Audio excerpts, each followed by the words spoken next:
बिस्मिल्लाहिर्रहमानिर्रहीम, अस्सलाम वालेकुम। खेलों की खबरों पर तबसरा और तज़ियों से जस्कोर के एक और प्रोग्राम के साथ सैयद याया हुसैनी आपकी खिदमत में हाजिर है। पाकिस्तान क्रिकेट बोर्ड की सिलेक्शन कमेटी में तसलसल, अदम इस्तेहकाम, मुस्तकिल मिजाजी जैसी अलामात शाज़ो नाज़िर ही नज़र आती हैं। चीफ सेलेक्टर की मसनद पर बैठने वाला फ़र्द जिसका गद्दी नशीन बनता है, उसके फ़ैसले के बरक काम शुरू कर देता है और ऐसा साल से चलता आ रहा है। पाकिस्तान क्रिकेट बोर्ड की सिलेक्शन कमेटी के मौजूदा सरबराह मोहम्मद वसीम इन तमाम खामियों का एक आला नमूना साबित हो रहे हैं। दिसंबर 2020 में चीफ सेलेक्टर बनने वाले मोहम्मद वसीम ने अपनी पहली प्रेस कॉन्फ्रेंस में टेक्नोलॉजी और खिलाड़ियों के आदाद व शुमार बताकर धाक बिठाने की कोशिश की, लेकिन उनकी इस गुब्बारे की हवा अगली चंद मुंतखब करदा टीम से निकल गई क्योंकि वो खुद अपने फैसलों की नफ़ी करने लगे। अब नीदरलैंड के खिलाफ वनडे सीरीज़ और यूएई में होने वाले एशिया कप की टीम का इंतखाब बास खिलाड़ियों की सिलेक्शन का न सर है न पैर, और कुछ इन फॉर्म क्रिकेटर्स को यकसर नज़रअंदाज कर देना भी इनकी सिलेक्शन पर सवालात उठा रहा है। और जनाब, पाकिस्तान क्रिकेट बोर्ड की सिलेक्शन के मामलों पर गुफ्तगू करने के लिए आज हमारे साथ पाकिस्तान के former test fast bowler Sikandar Bakhsh साहब स्टूडियो में मौजूद हैं, जो माजी में खुद पाकिस्तान क्रिकेट बोर्ड की सिलेक्शन कमेटी का हिस्सा रहे हैं। तो सिलेक्शन कैसे होती है, सिलेक्शन में काम कैसे किया जाता है, यह सिकंदर बख्श साहब प्रैक्टिकली करके आए हैं। तो खुशामदीद कहेंगे सिकंदर बख्श साहब आपको। और सीधा मैं आपसे ये जानने की कोशिश करूँगा कि इत्तेफाक करेंगे आप इस बात से कि सिलेक्शन के बहुत सारे मामलात ऐसे हैं न जिसमें सर है न जिसमें पैर है। किसको टीम में क्यों शामिल किया जा रहा है इसका जवाब नहीं है, किसको टीम में शामिल क्यों नहीं किया जा रहा इसका जवाब नहीं है। बिल्कुल आप सही कह रहे हो। ख़ास तौर पे जो मैं एशिया कप की टीम देख रहा हूँ उसमें तीन लड़के ऐसे हैं कि जिनका मुझे जब मैं स्टैट्स उनके देखता हूँ तो मेरी चीखें निकल जाती हैं कि यार ये पाकिस्तान टीम को एशिया कप जिताने जा रहे हैं। हम 2 से 3 मैच खेलेंगे भारत के ख़िलाफ़। बांग्लादेश ने हमें पिछले दफ़ा भी हरा दिया था, वो फ़ाइनल खेले थे पिछले एशिया कप में और हमें भारत ने 2 दफ़ा वहाँ हराया था। और इस दफ़ा फिर हमारा इन्हीं टीमों से मैच है, बड़ा सख्त मैच होगा। और उसमें आप हारिस को चलो, वो हैदर जो है आखिरी 3 मैचेस में उसके 45, 68 और 31 रन हैं, उससे पहले उसके नहीं थे, फिर उसको फारिग कर दिया गया। इफ्तिखार पाकिस्तान टीम के ऑलराउंडर हैं। ऑलराउंडर का मतलब ये है वो गेंदें भी करेंगे और बैटिंग भी करेंगे। उनके 18 मैच में 1 विकेट है। आसिफ अली सिर्फ मुझे नहीं पता, आई एम वेरी सॉरी जी, मेरी ना उनसे कभी मुलाकात हुई है, ना मेरी ज़िंदगी में उनसे मिलने की ख्वाहिश है, ना मैं मिला। क्या हैं वो, आखिर उनकी क्या परफॉर्मेंस है? अगर एक दफ़ा उन्होंने 1-2 छक्के मार लिए तो क्या वो बहुत बड़े क्रिकेटर हो गए? आप उनकी परफॉर्मेंस देखें कि तकरीबन 39 मैचेस में उनके पास 435 रन्स हैं। He is a pure batsman, bowling भी नहीं करते और एक भी 50 नहीं है। अब ये लड़के हमें एशिया कप के लिए लेके जा रहे हैं। बेसिक वजह क्या है कि हमने नए बच्चों को कभी ट्राई नहीं किया। जब ट्राई नहीं किया तो हमारे पास कोई बच्चे सामने नज़र नहीं आ रहे कि जिनको हम रिप्लेस कर सकें इन बच्चों को। नीदरलैंड का टूर था, मैं 2 महीने से ये बात कह रहा था कि मैं देखूँगा कि उधर क्या टीम सेलेक्ट होती है। कोई नया लड़का नहीं है, वही लड़के वहाँ जाकर खेल रहे हैं। दुनिया की टीमें जो हैं हल्की सीरीज़ में कुछ बच्चों को ट्राई आउट कर लेती हैं, मगर वो ऐसा नहीं कर रहे। अब मैं माज़रत के साथ ये कहना पड़ेगा, हमारे बड़े अच्छे दोस्त हैं रमीज़ राजा, कि शायद वो अपनी सर्वाइवल की जंग लड़ रहे हैं। अब वो हम तो समझ रहे थे कि वो क्रिकेटर हैं तो आके क्रिकेट को इम्प्रूव करने की। अच्छा, आपने ये सर्वाइवल की बात की, आपने अच्छे दोस्त रमीज़ हसन राजा की बात की। इस वक्त ज़बान ज़द आम जो बात है सिकंदर बख्श साहब, वो ये है कि chairman cricket board Rameez Hasan Raja साहब हों, चीफ सेलेक्टर मोहम्मद वसीम साहब हों, या पूरा क्रिकेट बोर्ड वो तने तनहा बाबर आजम के पीछे जो है वो छुप रहा है। इत्तेफाक करेंगे आप इस बात से? देखिए, जब से मैंने क्रिकेट खेलनी शुरू की 1975-76 से, जब से मैं ये देख रहा हूँ कि जब टीम का जो भी सुपरस्टार होता था या वो लड़का जो टीम में परफॉर्मेंस देता था, टीम उसके कहने पे चलती थी, टीम उसके कहने पर सेलेक्ट होती थी। जो वो कहता था वो होता था। चाहे वो मुश्ताक मोहम्मद का दौर हो, चाहे वो इमरान खान का दौर हो, वो वसीम अकरम का दौर हो, इंज़माम का दौर, अब ये बाबर आजम का दौर है। वो क्रिकेट बोर्ड जो है ये लड़के चलाते हैं जो कि परफॉर्मर्स होते हैं। आई एम 100% श्योर, मैं I can bet you anything कि इस वक्त भी यही सिचुएशन होगी कि खुदा भला करे, बाबर आजम जो कहते होंगे, जो वो चाहते होंगे, वही हो रहा है। मगर देखें, रमीज़ राजा, हाँ, जो मैंने जैसे कहा कि वो हमारे साथ बहुत काम कर चुके हैं, हम लोग सब मिलकर कई दफ़ा प्रोग्राम कर चुके हैं। वो बार बार कहते हैं क्रिकेटर आया तो फ़र्क आएगा। क्या मैं उनसे पूछ सकता हूँ कि नीदरलैंड के टूर के ऊपर कोई नए बच्चे नहीं ट्राई हो सकते थे? वो कहेंगे हो सकता है कि वो ये कहेंगे जी एशिया कप के लिए उन्हें प्रैक्टिस के लिए डाल दिया गया है। फिर दुनिया भर की टीमें ऐसा करती हैं। ऑस्ट्रेलिया की टीम जो वर्ल्ड कप खेलने आई थी, अगर या आपको याद हो कि 4 लड़के उनके मेन नहीं खेल रहे थे शुरू की जो सीरीज़ हुई थी उनकी, वो वर्ल्ड कप में डायरेक्ट आकर खेले थे जो उनके मेन प्लेयर थे। भी अगर टाइम होता मुझे ये एकदम से ये चीज़ याद आ गई, मैं निकाल के रखूँगा कि वो 4 मेन प्लेयर जो थे वो खेले, वेट शायद उनकी कप्तानी कर रहा था।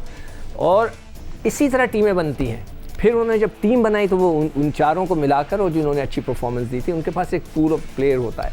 हम नहीं करते।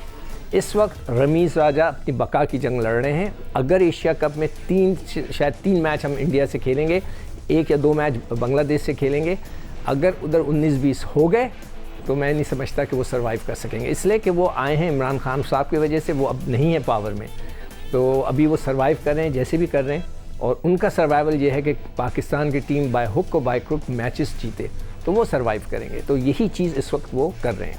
हर चीज़ पर तनकीद नहीं होनी चाहिए, तनकीद बराए इस्लाह का फ़लसफ़ा मैं इसका कायल हूँ। लेकिन सिकंदर बख्श साहब, एक चीज़ को तो आपको अप्रिशिएट करना होगा कि आप हसन अली को बिना परफॉर्मेंस के टीम के साथ एसोसिएट कर रहे थे, टेस्ट भी खिला रहे थे, वनडे भी खिला रहे थे, T20 भी खिला रहे थे, लेकिन अब बस हो गई। अब जो उनकी कारकर्दगी है, आपको उनको बाय फोर्स ही सही टीम से अलग करना पड़ा, लेकिन आपने कहा कि हम उनको आराम दे रहे हैं। तो जनाब क्या कहेंगे आप हसन अली को टीम से ड्रॉप करने? देखिए, जब वो हसन अली को श्रीलंका की बात हो रही थी, इस वक्त मैं खुद कह रहा था कि उनको ज़रूर खिलाया जाए, देखा जाए, उनको चांस दिया जाए। वो बहुत ही अच्छे लाइवली क्रिकेटर हैं, मगर हर क्रिकेटर के पास अच्छा और बुरी फॉर्म आती है और चली जाती है। जब मैं 2003 के वर्ल्ड कप में था, इंजमामुल हक टॉप प्लेयर थे हमारे, उनसे रन्स नहीं हो रहे थे। हॉलैंड के ख़िलाफ़ एक छोटा सा बॉलर, पता नहीं कौन था, उसने आके ऐसी ऑफ स्पिन गेंद की, उन्होंने रोका गेंद, वो गेंद रोल होकर उनके स्टंप्स को लग गई, वो आउट हो गए। वो रो पड़े थे मेरे पास आके, वो देखना चाह रहे थे क्लिप के मेरे साथ हुआ क्या। तो ये चीज़ें चलती हैं हर प्लेयर के साथ। फिर उनको ड्रॉप कर दिया गया था, वो दोबारा उन्होंने कम बैक किया, ये चलता है। इससे पहले हसन को ड्रॉप किया गया था, उन्होंने फर्स्ट क्लास क्रिकेट में बहुत अच्छी परफॉर्मेंस दी, लड़े झगड़े, टीम अपनी फिटनेस को सही किया, दोबारा वापस आ गए। तो कोई ऐसी बात नहीं है, आप कहें कि जी अच्छी फॉर्म की वजह से हमने ड्रॉप नहीं किया, ड्रॉप कर दिया, वो जाएंगे खेलेंगे दोबारा फर्स्ट क्लास। वो ठीक है। अच्छा, एक बड़ा इंपॉर्टेंट सवाल सिकंदर बख्श साहब जो आपके सामने मैं रखना चाहूँगा। आप बड़े क्रिटिक रहे हैं शान मसूद के, लेकिन जब शान मसूद अच्छी कारकर्दगी का मुजाहरा कर रहे हैं तो आप उनके लिए आवाज़ भी उठा रहे हैं। एक ही लॉजिक पेश की जा रही है शान मसूद को टीम से अलग करने की। कप्तान बाबर आजम कहते हैं कि जी हम कॉम्प्रोमाइज़ नहीं कर सकते। कप्तान बाबर आजम कहते हैं कि जी शान मसूद तो नंबर 1 पर खेलते हैं, तो हम उनका बैटिंग ऑर्डर चेंज नहीं कर सकते। और इस वक्त बैटिंग ऑर्डर में टॉप ऑर्डर अच्छा परफॉर्म कर रहा है, मान लिया चलें। चीफ सेलेक्टर भी यही राग अलाप रहे हैं कि जी जगह नहीं बन रही। लेकिन आप ये भी तो अंडरस्टैंड करें कि शान मसूद अपने आप को प्रेजेंट करने के लिए तैयार हैं, किसी भी नंबर पर खेलने के लिए तैयार हैं। ये रिजवान बचपन से थोड़ी इनिंग का आगाज़ कर रहे हैं, बाबर आजम बचपन से थोड़ी इनिंग का आगाज़ कर रहे हैं। आप जब इन लोगों को टॉप ऑर्डर में खिला रहे हैं तो टॉप ऑर्डर वाला मिडिल ऑर्डर में खेलने के लिए तैयार है, तो ये डबल स्टैंडर्ड नहीं है? देखें, डबल स्टैंडर्ड हमेशा हमारे पास रहे हैं, और चाहे वो पॉलिटिक्स हो या पाकिस्तान के क्रिकेट। ये 2 बड़ी चीज़ें हैं जो हमारे माशरे में चलती हैं, या तो लोग पॉलिटिक्स देख रहे होते हैं या क्रिकेट देख रहे होते हैं, और कुछ नहीं होता। हम देखते हैं जो ट्रेंड उधर चल रहा है वो ट्रेंड इधर ही चल रहा है। जो फेवरेट्स हैं उनको फेवर की जाती है।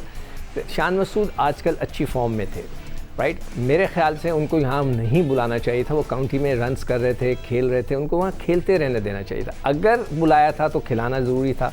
अब मुझे नहीं पता उनको क्यों बुलाया गया, वापस वो आ गए। तो अब आप बिल्कुल सही कह रहे हो, जो नीदरलैंड की टीम है उसके अंदर उनको मिडल ऑर्डर पे ट्राई करके देखा जा सकता था। भाई वो पाकिस्तानी प्लेयर है, अब अच्छी फॉर्म में है, अच्छी निक में है, तो आप उसको क्यों नहीं ट्राई करते? नहीं किया आपने।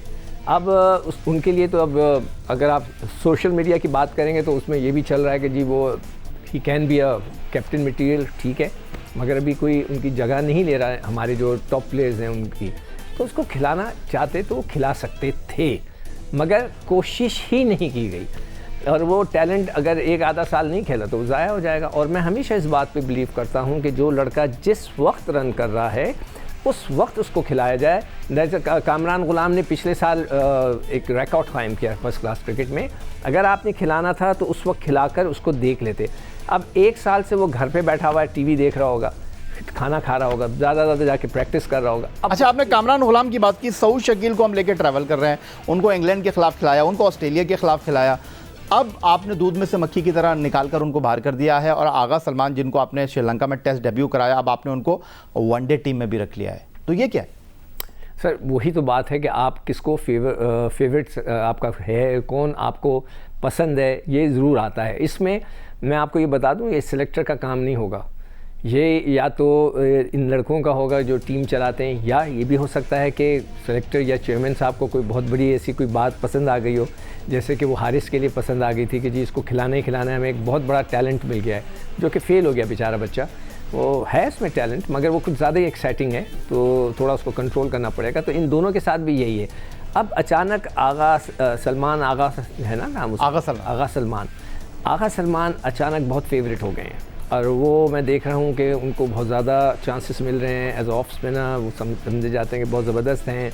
उन्होंने एक 50 भी किया श्रीलंका के ख़िलाफ़, जो अभी हमने सीरीज़ खेली, तो उनको अब ज़्यादा फेवर किया जा रहा है। तो वो जो सलाउद्दीन बच्चा था वो वहीं का वहीं रह गया, जो दूसरा था, सॉरी क्या नाम था उसका, उस्मान सलाउद्दीन, वो वहीं का वहीं रह गया। उस बेचारे को बगैर खिलाए, जैसे कि जाहिद महमूद अब जाएंगे दोबारा हॉलैंड, अब तक वो 6-7 टूर कर चुके हैं बगैर मैच खेले।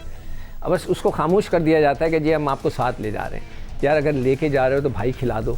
अब इसी तरह हॉलैंड के जो सीरीज़ हो रही है इसमें हारिस को लिया जा रहा है एज अ विकेट कीपर। मैंने देख रहा था पीसीबी का जो वेबसाइट पे WK लिखा हुआ था, यानी कि he is considered as a second wicket keeper. क्या रिजवान उसको चांस देगा? मैं आपसे सवाल कर रहा हूँ। बिल्कुल, ये सबसे बड़ी चीज़ है ना। ये कौन देखेगा? ये रमीज़ राजा देखेंगे। ठीक है, Rameez Raja is the chairman Pakistan cricket board. ठीक है सिकंदर बख्श साहब, ये एक ऐसा टॉपिक है जिस पर हम डेफिनेटली आगे आने वाले प्रोग्रामों में भी गुफ्तगू करेंगे और आपको मदऊ करेंगे। फ़िलहाल एक ब्रेक की तरफ बढ़ते हैं, ब्रेक से वापस आएंगे तो मज़ीद गुफ्तगू करेंगे।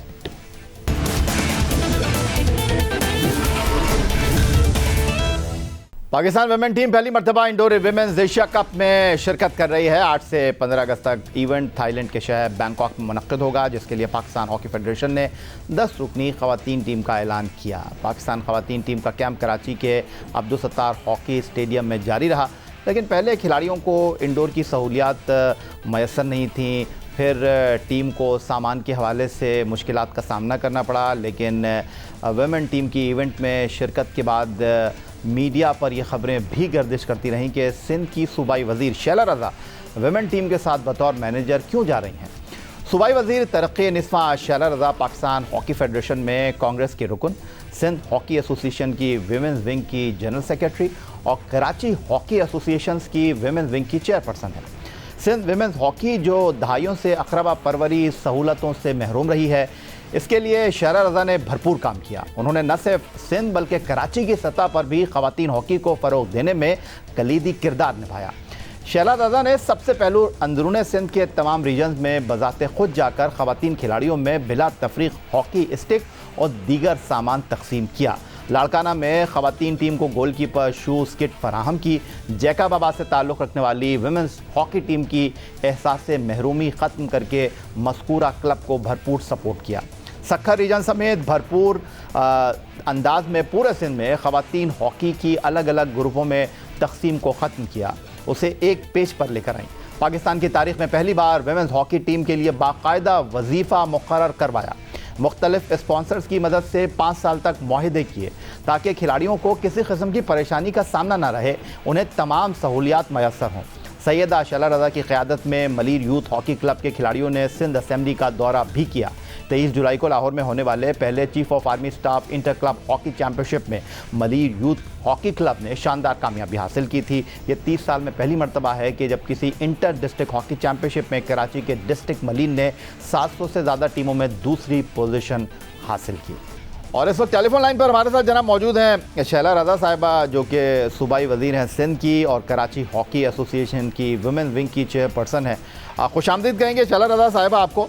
आपके हवाले से हमको तो अच्छे तरह से पता है कि आप खेलों के लिए, बिलखुसूस ख़वातीन हॉकी के लिए और कराची हॉकी एसोसिएशन के लिए किस तरह काम कर रही हैं, लेकिन आपकी एक वीडियो मंजर आम पर आई ट्विटर के ऊपर जिसमें आप बड़ा गुस्सा कर रही थी, जिसमें आप लोगों को आईना दिखा रही थी कि जब कुछ पता नहीं होता तो फिर तबसरा भी ना किया करें। तो मैं चाहता हूं कि आज आपको मौका मिला है तो ज़रा बताइए कितनी तकलीफ़ आपको हुई और कितनी हैरानगी आपको हुई कि लोगों को आपके बारे में पता नहीं कि आप एक सूबाई वज़ीर होने की हैसियत से हॉकी के खेल के साथ भी एसोसिएट हैं, बस लोगों ने बेपर की गुफ्तगू करना शुरू कर दी। बहुत शुक्रिया याया, मुझे इसका अफसोस नहीं है कि उन्हें पता नहीं है। अफसोस इस बात का है कि उन्हें जब पता नहीं है तो गुफ्तगू की हुदूद रखनी चाहिए थी। उन्होंने जिस तरह से गुफ्तगू की ये गलत था। आप किसी ऐसी जगह पे बैठे हैं जहां आपको लोग रोजाना लाखों की तादाद में देखते हैं, सुनते हैं, आप उस जगह बैठ के अपने छोटे जहन का नाजायज फायदा उठाएं, ये गलत है। आप तनकीद कर सकते हैं, आप पूछ सकते हैं, आप कुछ भी बात कर सकते हैं। पाकिस्तानी टीम जा चुकी है। मैंने एज मिनिस्टर, मैं कैबिनेट की मेंबर हूँ, मैंने अपनी हुकूमत से छुट्टी के कोई लेटर ही नहीं दिया और मैं पाकिस्तान में मौजूद हूँ। और ऐसी बातें की गई, यहाँ तक कि साबिक गवर्नर साहब, क्योंकि उन्होंने मुझ पर अटैक किया है, वैसे मैं इस तरह की बातें करती नहीं हूँ, लेकिन कभी कभी जरूरी हो जाता है कि वो खुद एफए पास से एक गाना गाया और गवर्नर बन गए। मैं अपनी पार्टी का, वो कह रहे इन्ना लिल्लाह व इन्ना इलैहि राजिऊन, अगर मैं के लिए कर रही हूँ। आपने क्या किया? आप लोग के तो दौरे हुकूमत में और खिलाड़ियों को मुख्तलिफ इदारों से मुंसलिक होते थे, उनका घर चल जाता था, वो घर अपने खेल तवज्जो दे सकते थे। आपकी पार्टी की हुकूमत आई तो आपने वो बंद कर दिया।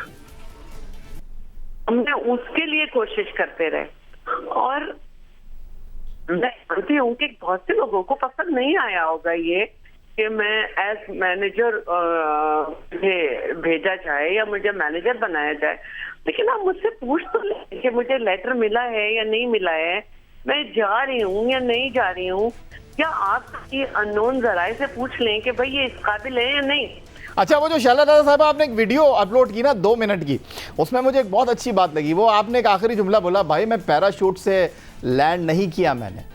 आपने कहा कि मसला ये है कि पाकिस्तान हॉकी में इससे पहले भी और दीगर खेलों में लोग जाते रहे, लेकिन मैं नहीं गई। तो मैं आपसे ये जानना चाहता हूँ शैला रज़ा साहिबा कि जो सबसे इम्पोर्टेंट चीज़ है वो लोग ये जानना चाह रहे हैं कि आप जा रही हैं या नहीं जा रही?